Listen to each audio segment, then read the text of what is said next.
ಕುಂಭಮೇಳ ಆಯಿತು. ಎಷ್ಟು 2 ತಿಂಗಳು ಸತತವಾಗಿ ನಡೆಯಿತು. ಕೋಟ್ಯಾಂತರ ಜನ ಬರುವಂಥದ್ದು ಇತ್ತು. ಅದು ಪೂರ್ವ ನಿಗದಿತ ಪೂರ್ವ ತಯಾರಿ ಆಗಿರ್ತಕ್ಕಂಥದ್ದು. ಅಲ್ಲಿ ಯಾಕೆ ಕಾಳು ತುಳಿತಾಯಿತು? ಪಹಲ್ಗಾಮ್ ವಿಚಾರದಲ್ಲೂ ಅಷ್ಟೇ. ಇವತ್ತು ಏನು ಕಾಶ್ಮೀರ್ನ ಪರಿಸ್ಥಿತಿ ಅಂತಕ್ಕಂಥದ್ದು ಎಲ್ರಿಗೂ ಗೊತ್ತಿದೆ.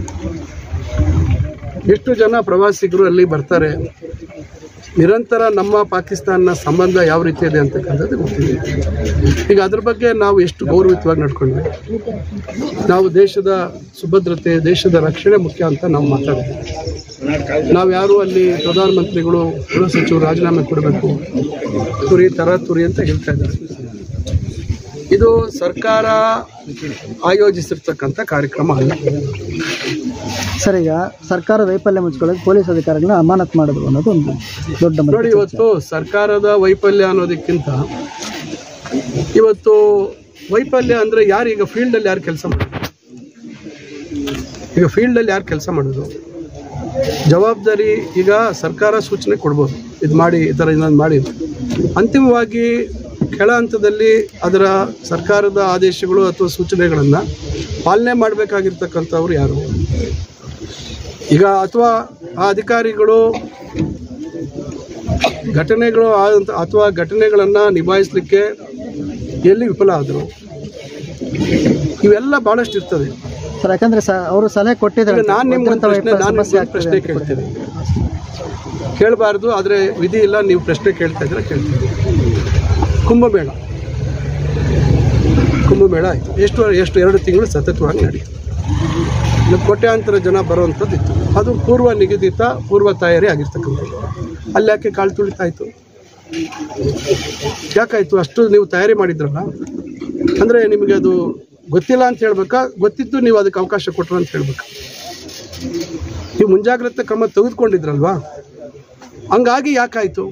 ಇದು ಅದಕ್ಕೆ ಹೇಳೋದು. ಆಕ್ಸಿಡೆಂಟ್ ಅಂತ ಹೇಳ್ತಾರಲ್ಲ, ರಸ್ತೆ ಮೇಲೆ ನಾವು ಹೋಗ್ತಾ ಇರ್ತೀವಿ, ಆಕ್ಸಿಡೆಂಟ್ ಅಂತ ಯಾಕೆ ಕರೀತಾರೆ? ಯಾರಾದರೂ ನಾವು ಹೋಗಿ ಅವ್ರು ಇನ್ನೊಂದು ವಾಹನಕ್ಕೆ ಗುದ್ದಬೇಕು ಅಂತ ಹೋಗ್ತೀವ? ಆಕ್ಸಿಡೆಂಟ್ ಅಂತ ಯಾಕೆ ಹೇಳ್ತೀವಿ? ಇದೇ ರಸ್ತೆಯಲ್ಲಿ, ಇದೇ ಊರು ಮುಂದೆ ಎಷ್ಟು ಅಪಘಾತಗಳಾಗಿ ಎಷ್ಟು ಜನ ಸತ್ತಿದ್ದಾರೆ. ಇವೆಲ್ಲ ಅನಿರೀಕ್ಷಿತ. ನೀವು ಯಾರು ಊಹಿಸ್ಕೊಳ್ಳಲಿಕ್ಕೆ ಸಾಧ್ಯ ಇಲ್ಲ. ಈ ಗಳಿಗೆಯಲ್ಲಿ ಅಕಸ್ಮಾತ್ ನಾವು ಇಲ್ಲಿ ನಿಂತಿದ್ದೀವಿ, ಈ ಭೂಮಿನ ಹಿಂಗೆ ಕೆಳಗೆ ಬಿದ್ದೋಗ್ಬಿಟ್ರೆ ಇವೆಲ್ಲ ನಾವು ಊಹಿಸ್ಲಿಕ್ಕೆ ಸಾಧ್ಯ ಇದೆಯಾ? ಅದರಿಂದ ಅವರು ಇದರಲ್ಲಿ ರಾಜಕಾರಣ ಮಾಡ್ತಕ್ಕಂಥದ್ದು ಸೂಕ್ತ ಅಲ್ಲ. ಪಹಲ್ಗಾಮ್ ವಿಚಾರದಲ್ಲೂ ಅಷ್ಟೇ. ಇವತ್ತು ಏನು ಕಾಶ್ಮೀರ್ನ ಪರಿಸ್ಥಿತಿ ಅಂತಕ್ಕಂಥದ್ದು ಎಲ್ರಿಗೂ ಗೊತ್ತಿದೆ. ಎಷ್ಟು ಜನ ಪ್ರವಾಸಿಗರು ಅಲ್ಲಿ ಬರ್ತಾರೆ, ನಿರಂತರ ನಮ್ಮ ಪಾಕಿಸ್ತಾನ ಸಂಬಂಧ ಯಾವ ರೀತಿ ಇದೆ ಅಂತಕ್ಕಂಥದ್ದು ಗೊತ್ತಿದೆ. ಈಗ ಅದ್ರ ಬಗ್ಗೆ ನಾವು ಎಷ್ಟು ಗೌರವಿತವಾಗಿ ನಡ್ಕೊಂಡ್ವಿ. ನಾವು ದೇಶದ ಸುಭದ್ರತೆ, ದೇಶದ ರಕ್ಷಣೆ ಮುಖ್ಯ ಅಂತ ನಾವು ಮಾತಾಡ್ತೀವಿ. ನಾವು ಯಾರು ಅಲ್ಲಿ ಪ್ರಧಾನಮಂತ್ರಿಗಳು, ಗೃಹ ಸಚಿವರು ರಾಜೀನಾಮೆ ಕೊಡಬೇಕು, ಏನೋ ಗೂಢಚಾರ್ಯ ವೈಫಲ್ಯ ಆಯಿತು, ಯಾಕಲ್ಲಿ ಯಾರು ಸೇನೆಯವರು ಯಾರು ಇರಲಿಲ್ಲ, ಪೊಲೀಸವ್ರು ಯಾಕೆ ಇರಲಿಲ್ಲ, ಇವೆಲ್ಲ ನಾವು ಪ್ರಶ್ನೆ ಮಾಡ್ಕೊಂಡಿದ್ವಿ. ಕಣ್ಮುಂದೆ ಹೆಣ್ಣುಮಕ್ಕಳ ಕಣ್ಮುಂದೆ ಅವರ ಇವತ್ತು ಸಿಂಧೂರ ಅಂತ ಹೇಳ್ತಾರಲ್ಲ, ಅದು ಕಸದಂಥದ್ದು. ಇದಕ್ಕೆ ಯಾರನ್ನ ಹೊಣೆಗಾರನ ಮಾಡ್ತೀರಾ ನೀವು? ಅದರಿಂದ ನಾವು ಇಂಥವನ್ನೆಲ್ಲ ಘಟನೆಗಳು ಯಾರೇ ಆಡಳಿತ, ಇವತ್ತು ನಾವಿರ್ಬೋದು, ನಾಳೆ ಇನ್ನೊಬ್ರು ಇರ್ಬೋದು, ನಮ್ಮ ಕೈ ಮೀರಿ ನಾವು ಊಹೆಗೆ ಸಿಲುಕದ ರೀತಿಯಲ್ಲಿ ಘಟನೆಗಳು ಕೆಲವು ನಡೀತವೆ. ಘಟನೆ ಆದಮೇಲೆ ಏನು ಲೋಪ ಆಗಿದೆ ಅಂತಕ್ಕಂಥದ್ದು ಮತ್ತೊಂದು ಪತ್ತೆ ಮಾಡ್ಬೋದು. ಆದರೆ ಕಳ್ಕೊಂಡಿರ್ತಕ್ಕಂಥದ್ದನ್ನು ವಾಪಸ್ ತಂದುಕೊಡ್ಲಿಕ್ಕೆ ಯಾರಿಂದ ಸಾಧ್ಯ ಇಲ್ಲ. ತುರಿ ಅಂತ ಹೇಳ್ತಾ ಇದ್ದಾರೆ. ಇದು ಸರ್ಕಾರ ಆಯೋಜಿಸಿರ್ತಕ್ಕಂಥ ಕಾರ್ಯಕ್ರಮ ಅಲ್ಲ.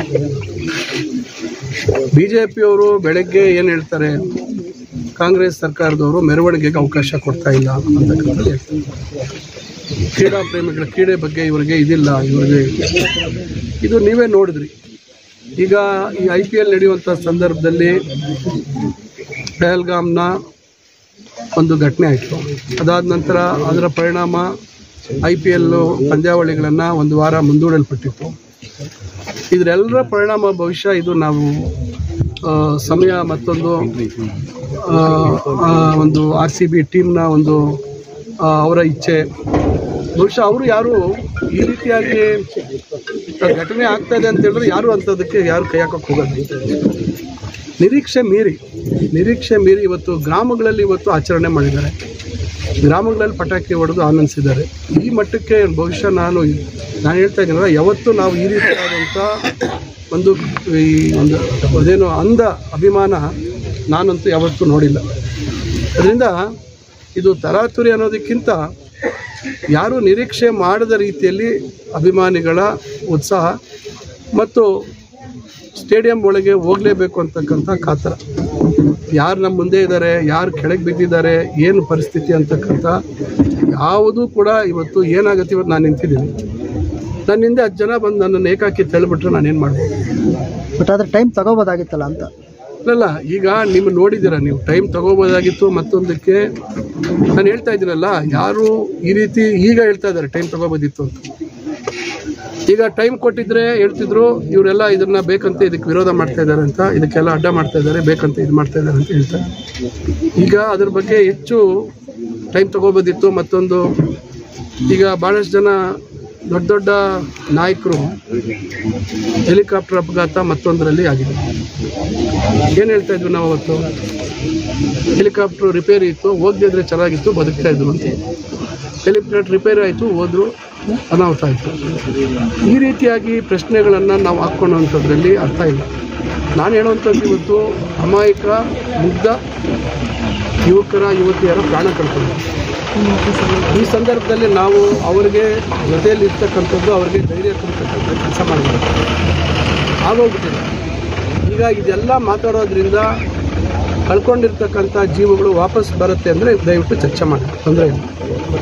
ಆದರೆ ಈ ರೀತಿ ನೀವು ಎಲ್ಲದರಲ್ಲೂ ಇದನ್ನು ಆ ರೀತಿ ಈ ರೀತಿ ಅಂಥೇಳಿ ಮಾತಾಡೋದಕ್ಕಿಂತ ಏನು ಮುಂದೆ ಯಾವ ರೀತಿ ಇರಬೇಕು ಒಂದು ಪ್ರೋಟೋಕಾಲ್ಸ್ ಅಂತಕ್ಕಂಥದ್ದು, ಅದ್ರ ಬಗ್ಗೆ ಚಿಂತನೆ ಮಾಡಿ ಮುಂದೆ ಈ ರೀತಿ ಮರುಕಳಿಸ್ದಿರ ಮಾಡಬೇಕು.